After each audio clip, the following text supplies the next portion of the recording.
Buenos días a todos y a todas. Quiero registrar que este seminario internacional, es una iniciativa de la Universidad Estatal de Ceará,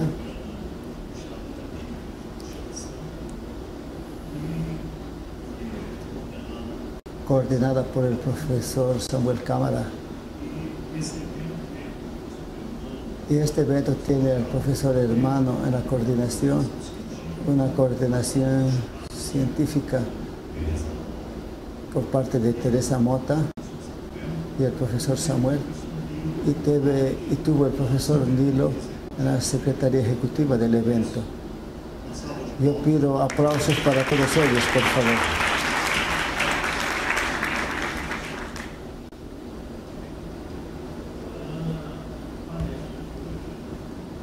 Las conferencias de hoy, que hablan de emprendedorismo e innovación, la primera idea que tengo es focalizar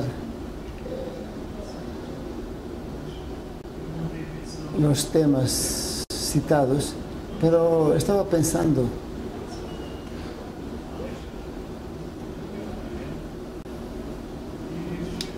que ha llegado un momento en la vida donde es interesante contar un poco la historia de nuestra experiencia. La profesora Ángela, más joven que yo, hemos trabajado en la misma institución.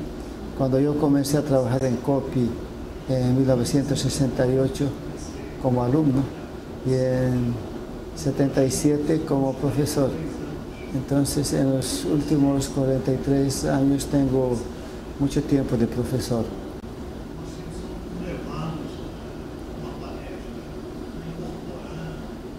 En las presentaciones uno siempre quiere mostrar nuestras experiencias y nuestra permanente voluntad de saber más.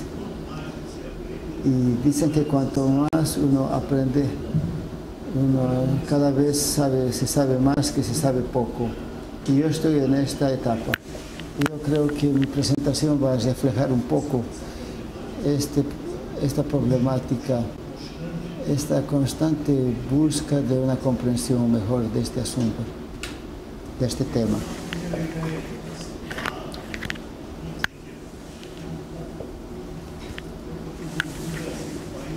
Voy a hablar un poco de Brasil. Estamos en el estado de Ceará.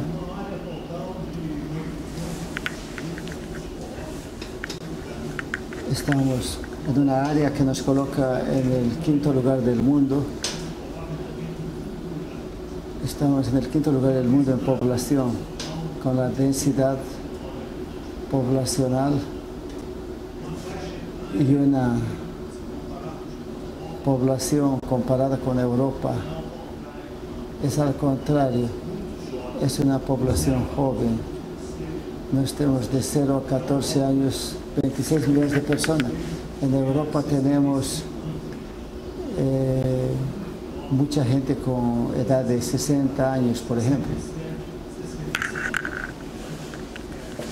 Como podemos ver en la gráfica. O sea, 88% de la población con edad en 15 pudiendo leer y escribir. ¿Qué significa poder leer y escribir? Tenemos un PIB, Producto Interno Bruto, que nos coloca en el 9º lugar en el mundo. Si nosotros dividimos por el tamaño de la población, el indicador económico vida social se transforma en social y estamos en el 100º lugar en el mundo. O sea que tenemos mucho para ser un país más justo. Teléfonos fijos, que está cayendo, y la telefonía móvil está aumentando.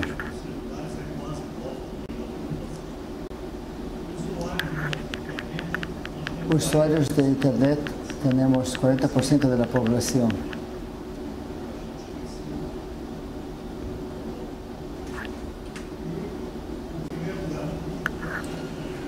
El primer lugar que tenemos en el mundo es el fútbol. Si nosotros miramos las instituciones de educación superior, tenemos un total de 2009. Nosotros tenemos 2.314 instituciones de educación superior. Tenemos 2.069 privadas. Si nosotros miramos las universidades,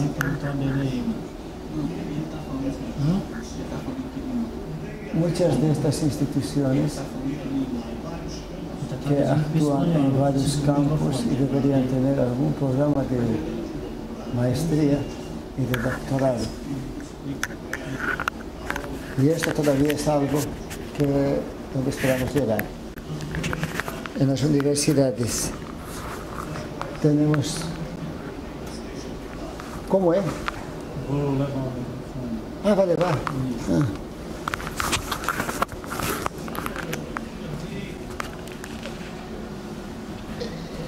Este panorama nos muestra en 2009 que nosotros tenemos los cursos de posgrado,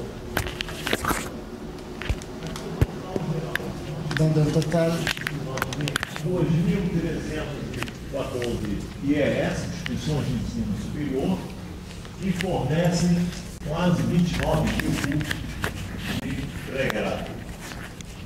O número de vagas oferecidas dessas instituições chega a quase 5 milhões.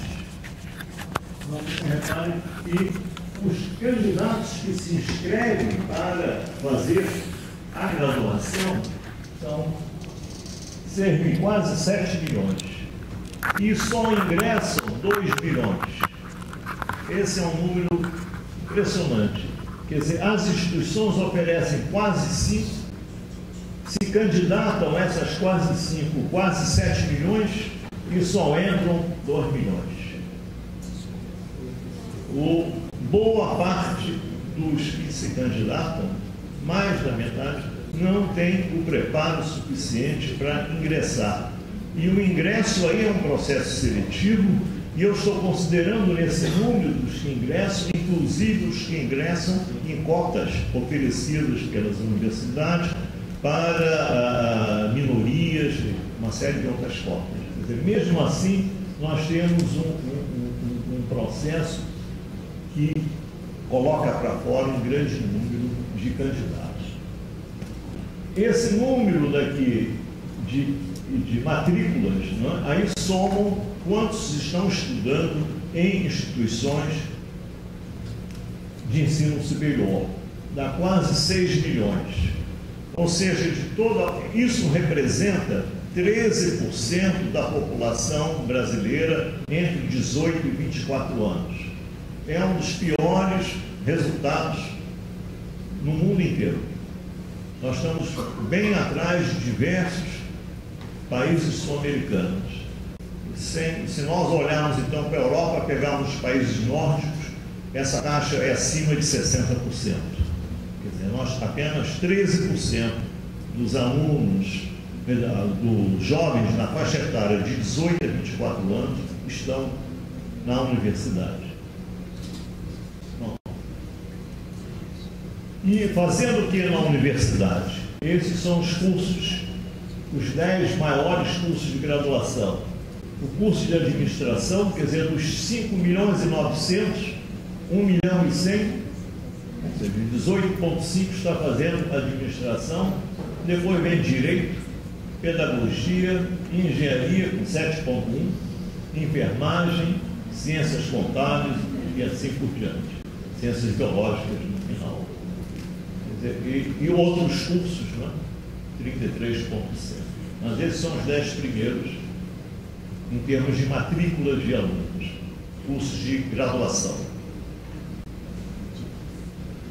Em síntese, olhando para a graduação, nós temos 2.314 instituições de ensino superior, oferecendo 28 mil cursos, 5 milhões e 900 mil matriculados, quase 1 milhão de alunos formados, 180 186 universidades, acabou minha filha, 186 universidades, mas com cerca de 55% das matrículas.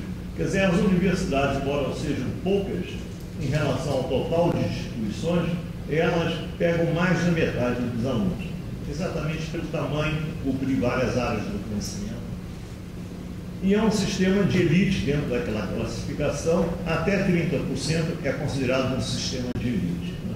No Brasil, nós temos um sistema de elite, cerca de só de 13% da faixa etária de 18 a 24 anos que está na universidade.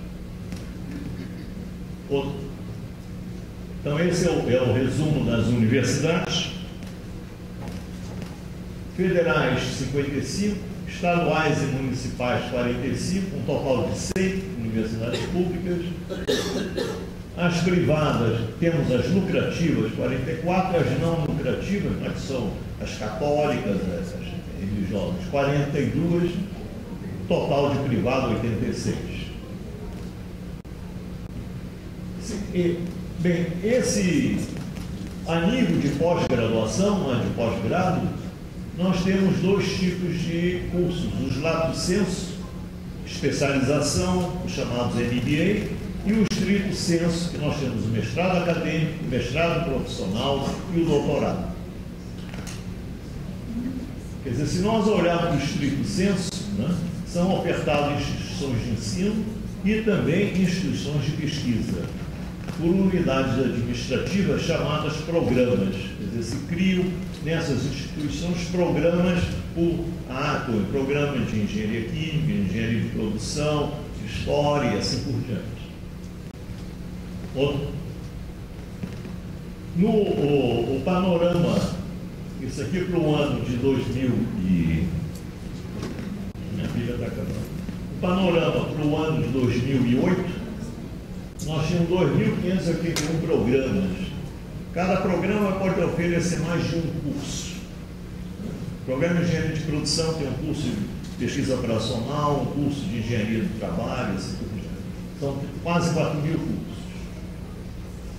Nós tem 2.319 cursos que ofertam o mestrado acadêmico, 1.312 doutorado, 224 mestrado profissional. Nesse ano de 2008, nós tínhamos 162.971 alunos inscritos. Esse é um dado importante, porque nós vimos no anterior que se formam na graduação, se formaram no ano 2009, quase 1 milhão de estudantes. Ou seja, mais ou menos 16% prosseguem para fazer o mestrado ou doutorado. Quer dizer, então é 16%. Quer dizer, já temos um primeiro gargalo na entrada na universidade. E temos um segundo, que eu não diria gargalo, vamos dizer assim, é uma escolha de pessoas, evidente, não tenho aí o dado dos que tentaram e não foram aceitos, mas dos matriculados são esses 162 mil. E estão distribuídos, ciências da saúde é a primeira, aqui o número de programas, né? E nós vamos ver ali que engenharia está em 4º lugar, de preferência, ciências agrárias, áreas multidisciplinares, ciências biológicas, e, por último, linguistas, letras e artes. Muda um pouco em relação à composição da graduação. Isso aqui é um sistema de avaliação que a CAPES tem, que é uma agência do governo, do Ministério da Educação, em que avalia os programas de mestrado e doutorado, dando graus de 1 a 7. 7 são os 6 e 7 são de excelência. É um sistema que ele está sempre mantendo essa curva normal, porque na hora que quem está embaixo melhora, os critérios se aprimoram de modo a você poder localizar os excelentes. E se nós olharmos para esses dados de trabalhos publicados, né, no Science Citation Index, 2,7% dos trabalhos publicados são produzidos por brasileiros. 2,7%. Isso no dado ano de 2009, que nos coloca em 13º lugar no mundo em termos de produção científica, formando no ano de 2009 38.800 mestres, 11.300 doutores. Bem, se nós olharmos para nossas empresas, a situação é, se olharmos para a empresa no sentido de, em vez de produção científica, produção tecnológica, patentes depositadas no exterior, né, 2,7 vira 0,1. E nas universidades, nas empresas brasileiras, na última Pintec, que é uma pesquisa de inovação tecnológica, nós temos trabalhando em atividades de P&D interna às empresas, somando mestres e doutores, não chega a 5.000. Quer dizer, então, nós formamos por ano de quase 40.000 mestres, quase 12.000 doutores, e temos, no total das empresas brasileiras trabalhando em P&D interna, não chega a 5.000. Olha o descompasso entre a formação e a utilização desse conhecimento, desse pessoal formado em P&D. Não estou contando em outros setores da empresa, em P&D. Então, aqui se perdeu o primeiro de cima. Bem, nós temos 186 universidades, com ao menos um programa de mestrado, 92. Quer dizer, quase a metade ainda não tem sequer um programa de mestrado. Com mais de 10 programas de doutorado, 25. E com mais de 25, 13. Ou seja, das 186 universidades brasileiras, 13 universidades têm mais de 25 programas de mestrado. Resumindo, ciência brasileira, o 13º país em termos de trabalhos publicados. Mais de 90% desses trabalhos são gerados em universidades públicas, concentrados em poucas universidades. 7 universidades são responsáveis por mais de 60% dessas publicações. Quer dizer, essa concentração também não devia nos assustar muito, porque se nós pegarmos os Estados Unidos, dados de 2 anos, 3 anos atrás, você tinha cerca de 2.500 universidades e 250 universidades intensivas em pesquisa. Quer dizer, a concentração é um fenômeno geral, porque fazer pesquisa é algo, no mínimo, muito caro. Exige investimento, recursos financeiros e muito tempo de maturação. A palestra da colega Ângela mostrou muito bem como é complexo isso. Eu, quando entrei na COP, quer dizer, a COP foi criada, a COP é um programa de pós-graduação em engenharia da Universidade Federal do Rio de Janeiro. Foi criado em 64. Demorou 10 a 15 anos para ter um corpo de docentes com o doutorado. Foi um processo, foi do zero, entrava, fazia mestrado, ia para o exterior, fazia o doutorado. Enquanto você ia para o exterior, alguém tinha que estar no seu lugar, era um professor do exterior que vinha, enquanto você não voltava. Esse processo, associado a um Banco Nacional de Desenvolvimento, que colocou muitos recursos para a construção dos laboratórios, um processo que teve uma continuidade de recursos por parte do governo federal em renovar esses equipamentos. Há equipamentos lá na COP que são caríssimos, são pesquisas que por dia consomem uma verdadeira fortuna.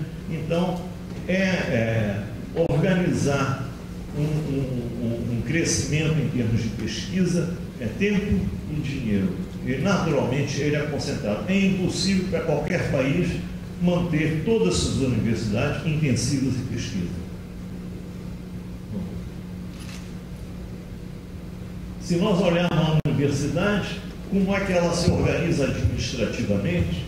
A graduação tem uma pró-reitoria de graduação, uma pró-reitoria de pesquisa e pós-graduação e uma de extensão. Por favor.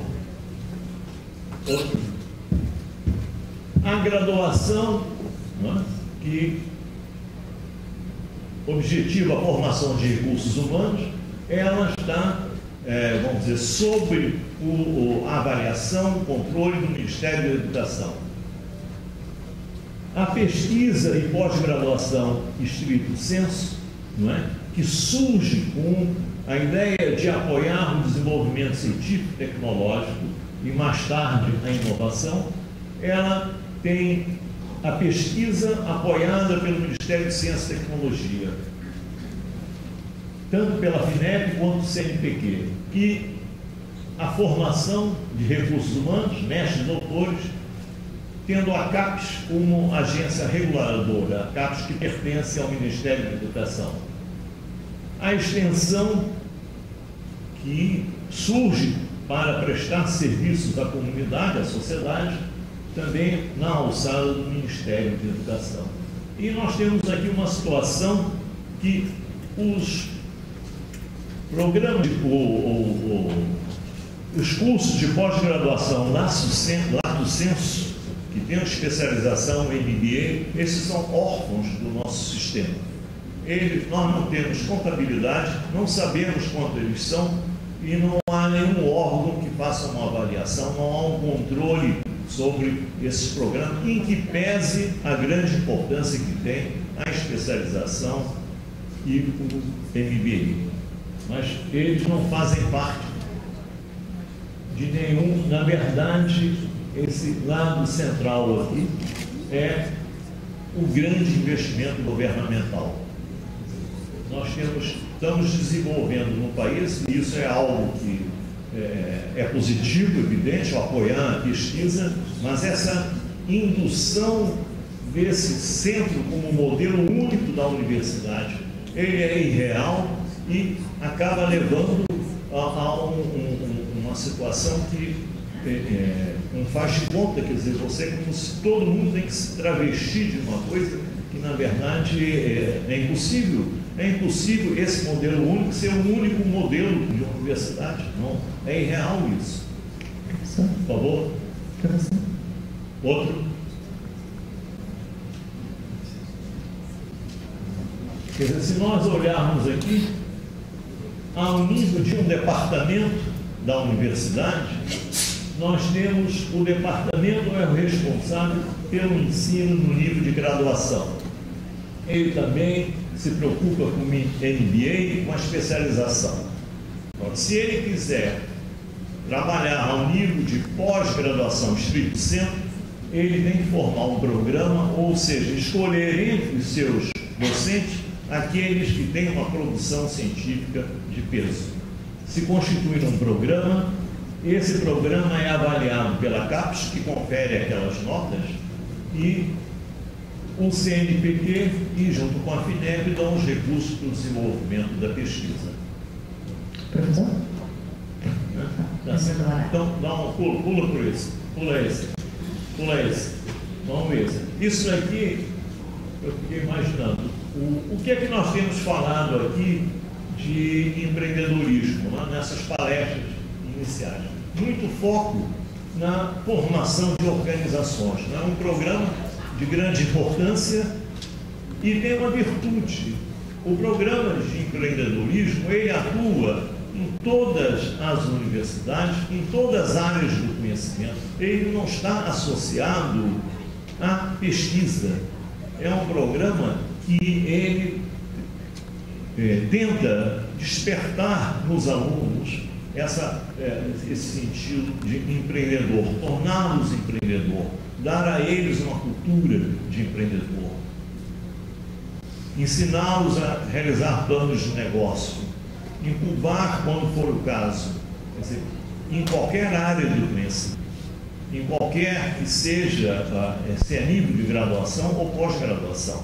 Ele não trabalha só com a pesquisa e pós-graduação, ele trabalha com todas as áreas, e um programa semelhante a esse, por exemplo, que tem no MIT, leva, o Banco do Boston fez uma publicação, as empresas graduadas do MIT por esse sistema aqui, juntando o capital delas todas, dá a 25ª economia do mundo.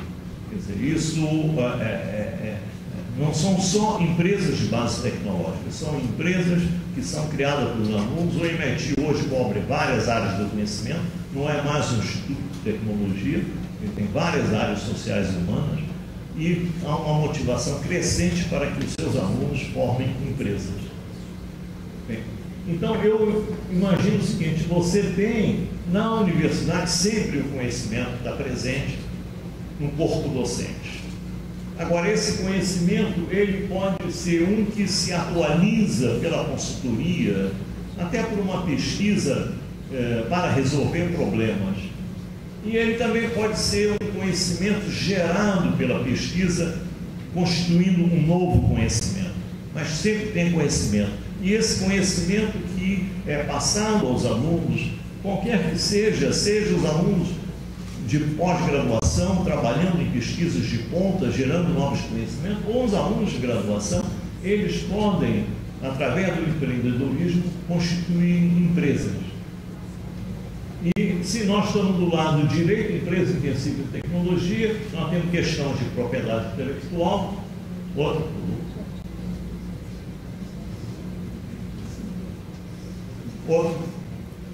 isso. Vem ali no último mostrando só incubadores e parques tecnológicos. E também nós podemos usar essa maneira de ver o conhecimento. O próximo, por favor. Olhando a parte de interação. A Beth vai falar mais sobre isso, mas eu queria colocar, dizendo, nós temos o conhecimento existente, renova e se acumula por consultoria.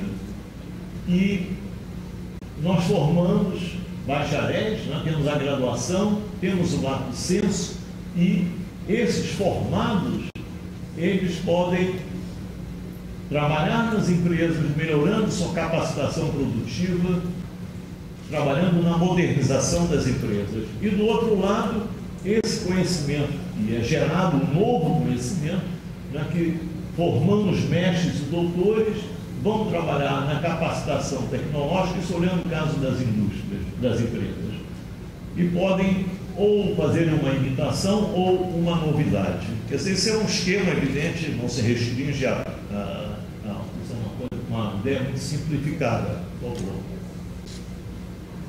E a transferência ou se dá por formação de recursos humanos ou através de interação, através de pesquisa conjunta e tudo isso. Quer dizer, mas a ideia aqui é mostrar que tanto formar bons alunos de graduação, bons alunos de lato senso, prestar consultoria, formar mestres e doutores, fazer pesquisa, gerar novos conhecimentos, é muito importante para a competitividade das empresas, seja na modernização, seja na inovação, no sentido mais de atuar em mercados nacionais e internacionais. Eu só volto 2 slides, que isso aqui é um trabalho do Philippe Larredo, da Universidade de Paris, que eu acho muito interessante. Ele olha para a universidade, olhando para a universidade francesa, um pouco para a universidade europeia, tendo como funções 3 funções.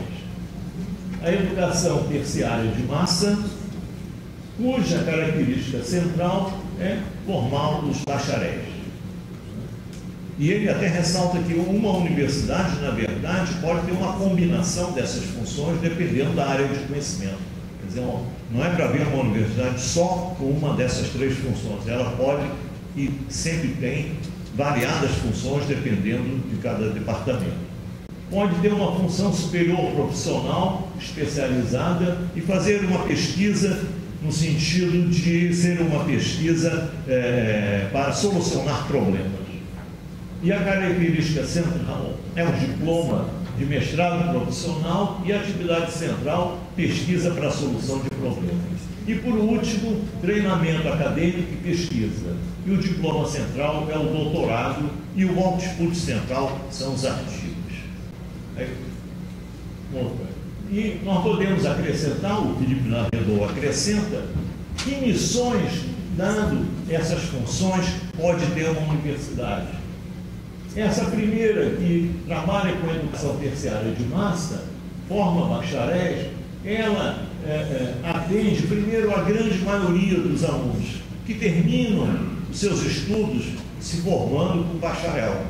Quer dizer, nós vimos aqui no Brasil só para cima, só vão 16%, quase 80%, né? Um pouco mais de 80% saem da universidade e não mais voltam ao ensino com o diploma de pré-grado. Então, é a grande maioria. Tem uma forte implicação na economia local e a questão básica deles é a empregabilidade. Isso leva a um currículo que está sempre necessitando de atualização para que haja empregabilidade. A segunda função, né, que aqui no Brasil nós já estamos engateando no mestrado profissional, mas a tendência, até no discurso dos órgãos públicos, é o mestrado profissional adquirir uma importância e o mestrado acadêmico, paulatinamente, virá o doutorado acadêmico, ou seja, sair de cena, que ele entrou em cena na Universidade Brasileira, porque não tínhamos doutorado, mas com o tempo o doutorado é que vai ser o diploma central daquela função treinamento acadêmico e pesquisa. Então o mestrado profissional, né, junto com essa pesquisa para solucionar problemas, ele vai ter um grande impacto no local, no regional e até no nacional. Vai atrair, né, e vai ser em setores estratégicos, né, como nós vimos nessas palestras anteriores. São setores estratégicos na região que necessita de um profissional que tenha mais conhecimento do que o que sai no bacharelado. E a terceira parte é aquela do treinamento acadêmico e pesquisa, que necessita de uma massa crítica de peso, né? Uma concentração de esforços e recursos. Ela, para ser uma classe mundial, é muito difícil, muito difícil. Poucas são. Quantas no Brasil estão naquele ranking de Xangai, né? Que é uma outra maneira que distorce. É como se tudo que está sendo feito nessas outras funções não tem um valor, quando na verdade, em termos de impacto, esses daqui, onde é que estão as pequenas e médias empresas? Não estão lá, com poucas exceções, estão lá, elas estão aqui necessitando desses profissionais. Então eu acho que, não, em conclusão, quer dizer, nós temos que olhar para o cenário da educação superior com uma maneira, vamos dizer assim, não que privilegie todos esses caminhos. Quer dizer, não concentrar todos os ovos numa cesta só. Quer dizer, isso nos impede de melhorarmos a graduação, que abriga a imensa maioria dos estudantes. Nós devemos voltar nossa atenção à graduação, à formação profissional especializada e manter também a atenção que hoje é dada a programas de mestrado e doutorado. Certo? Então, é isso. Encerrei.